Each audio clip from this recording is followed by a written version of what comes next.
مصعب بن عمیر کو گھر سے نکال دیا چچا نے، اور بڑا نہ کر کے نکالا ہے کم وقت کو، اس لیے کہ باپ مر گیا تھا، بہت دولت چھوڑ گیا تھا، ماں نے بڑے ناز و نام میں پالا تھا، کہتے ہیں 200 درہم کا جوڑا اس کا بن کر آتا تھا شام سے، جیسے کبھی ہم کہتے تھے کہ پنڈت نہرو کے کپڑے جو ہے پیرس سے سل کر آتے ہیں، اور جہاں سے گزر جاتا تھا مصعب اتنا اس نے لگایا ہوتا تھا عطر کے پوری گلی جو ہے وہ خوشبو سے جو ہے بھر جاتی۔ چچا نے بلایا، تم جو یہ گلچھرے کر رہے ہو اپنے باپ کی دولت پر نہ، اور تم اسے کہتے ہو کافر، نکل جاؤ گھر سے۔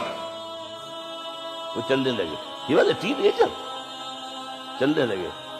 وہ سمجھا تھا کہ میرے یہ کہنے سے اس کے تو اس کو تارے نظر آ جائیں گے، یہ فوراً جو ہے توبہ کرے گا، پلٹ آئے گا۔ چلنے لگے تو اسے اور غصہ ہے، یہ کپڑے بھی اسی باپ کے ہیں، اتارو۔ وہی اتارے کپڑے، مادرزاد برہنہ ہو کر ماں کے پاس گئے۔ ماں نے آنکھوں پر ہاتھ رکھا، مصعب کیا ہوا ہے؟ فرمایا امی میں موحد ہو گیا، یہ ہے توحید۔ اور اب جا کر حضور کے دامن میں بیت ارقم میں اب ہمہ وقت کارکن ہے، قرآن اتر رہا ہے، پڑھ رہے ہیں، سمجھ رہے ہیں، قرآن اتر رہا ہے، یاد کر رہے ہیں۔ اور اس کے بعد جب کہا تھا مدینے والوں نے بیعت عقبہ اولیٰ پر کہ حضور ہمارے سے آپ کی ملاقات تو سال کے بعد ہی ہوگی، درمیان میں تو آپ کو معلوم ہے خونریزی ہے، کوئی قافلہ بچ کے نہیں آ سکتا، تو اب آپ ہمیں کوئی اپنا شاگرد دیجئے۔ مصعب بن عمیر کو حضور نے کہا جاؤ ان کے ساتھ۔ وہاں ان کا نام پڑ گیا المقری، پڑھانے والا، قرآن پڑھانے والا۔ 75 آدمی اگلے سال لے کر آ گیا ہے، اور اسی سے بیعت عقبہ ثانیہ ہوئی ہے، اور ہجرت کا راستہ کھل گیا۔ اور اس کو ایک دفعہ حضور نے دیکھا، مسجد کے دروازے کے سامنے سے گزر رہا تھا مصعب، پھٹا ہوا کمبل تھا جسم پہ لپیٹا ہوا تھا، حضور کی آنکھوں میں آنسو آ گئے۔ غزوہ احد میں شہید ہوا کس طرح؟ علم بردار تھا، ایک ہاتھ پر مار پڑا ہے، کٹ کے گر گیا، ایک ہاتھ سے تھاما، دوسرے پر بھی گر گیا، دونوں جو بچے ہوئے حصے تھے اس سے تھاما۔ پھر جب ختم ہو گئے، اس کے بعد جو ہے جب دفن کر رہے تھے تو حضور کے سامنے پرابلم لایا گیا۔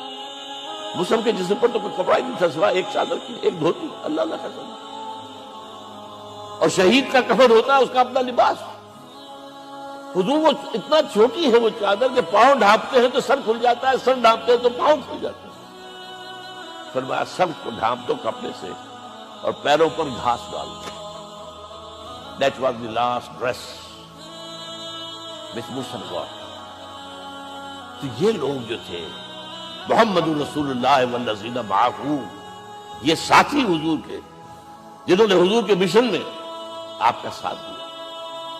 اور ایک خاص مرحلے کا تو میں آپ کے سامنے ذکر ہی کر دوں، اس لیے کہ دین کی اقامت، دین کا غلبہ، اس میں تو جہاد اور قتال آئے گا لا محالہ۔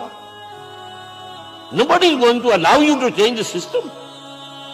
اگر سسٹم بدلتا ہے تو اس کے ساتھ جو مفادات بدلتے ہیں وہ ختم ہو جاتے ہیں، جو پرولیجز ہیں وہ ختم ہو جاتے ہیں۔ لہذا جب غزوہ بدر کا مرحلہ آیا ہے، حضور نے مجلس شورا منعقد کی، اور آپ نے جو وحی سے آپ کو بتا دیا گیا تھا، دیکھو ایک قافلہ آ رہا ہے شمال سے، مال غنیمت سے لدا پھدا ہے، اور 50 صرف اس کے ساتھ محافظ ہیں۔ ایک لشکر آ رہا ہے جنوب سے، نیل کانٹے سے لیس، اور اللہ نے وعدہ کیا ہے کہ ایک پر ضرور تمہیں فتح دے گا، بتاؤ کدھر چلے۔ یہ اصل میں کسی بھی سپہ سالار کے لیے وقت ہوتا ہے کہ اپنے ساتھیوں کے مورال کا اندازہ کرے۔ کچھ ہوں گے ہم جیسے کمزور بھی، انہوں نے کہا کہ حضور پہلے قافلے کی طرف چلے، آسانی سے فتح بھی ہو جائے گی اور ہتھیار مل جائیں گے ہمیں، ہمارے پاس تو ہتھیار بھی نہیں ہے، گنتی کے لوگوں کے پاس تلواریں بھی نہیں سب کے پاس، تو 50 آدمیوں کے ہتھیار تو ملیں گے۔ پھر لشکر سے نپٹ لیں۔ اب حضور کہہ رہے ہیں اشیرونی اشیرونی اشیرونی۔ حضرت مقداد بن اسود کھڑے ہوتے، حضور ہمیں موسیٰ کے ساتھی نہ سمجھیے جنہوں نے کہہ دیا فَاذْهَبْ أَنْتَ وَرَبُّكَ فَقَاتِلَا إِنَّا هَاهُنَا قَاعِدُونَ۔ ہم موسیٰ کے ساتھی نہیں ہیں، ہم آپ کے جانثار ہیں۔ آپ جو آپ کی نیت ہے آپ بسم اللہ کیجیے، ہم آپ کو کیا پتہ ہمارے ذریعے آپ کو اللہ تعالیٰ آنکھوں کی ٹھنڈک عطا فرمائے۔ حضور پھر فرمایا مجھے مشورہ دو، مجھے مشورہ دو۔ تب خیال آیا سعد ابن عبادہ رضی اللہ تعالیٰ عنہ کو، جو رئیس انصار تھے، ہو نہ ہو یہ ہماری طرف روئے سفر، کیونکہ بیعت عقبہ ثانیہ جس کے نتیجے میں ہجرت ہوئی ہے اس میں طے یہ ہوا تھا کہ اگر یہ مکے والے مدینے پر حملہ آور ہوں گے آپ کو ختم کرنے کے لیے، ہم آپ کی حفاظت ایسے ہی کریں گے جیسے اپنے بیوی بچوں کی۔ اور ابھی مدینے پر حملہ ہوا نہیں ہے، حضور پری ایمپٹ کر رہے ہیں، باہر نکل کر مقابلہ کرنا چاہتے، تو گویا کہ انصار کور نہیں ہوتے اس کے اندر، اس لیے بار بار اشیرونی، مجھے مشورہ دو۔ اب سعد بن عبادہ کھڑے ہوتے ہیں، کانک تعنینا یا رسول اللہ صلی اللہ علیہ وسلم، اے اللہ کے رسول شاید آپ پر ہوئے سخن ہماری جانب ہے، فإنا آمنا بک وصدقناک، ہم آپ پر ایمان لا چکے ہیں، ہم نے آپ کی تصدیق کی، اب ہمارے پاس چوائس کون سا ہے؟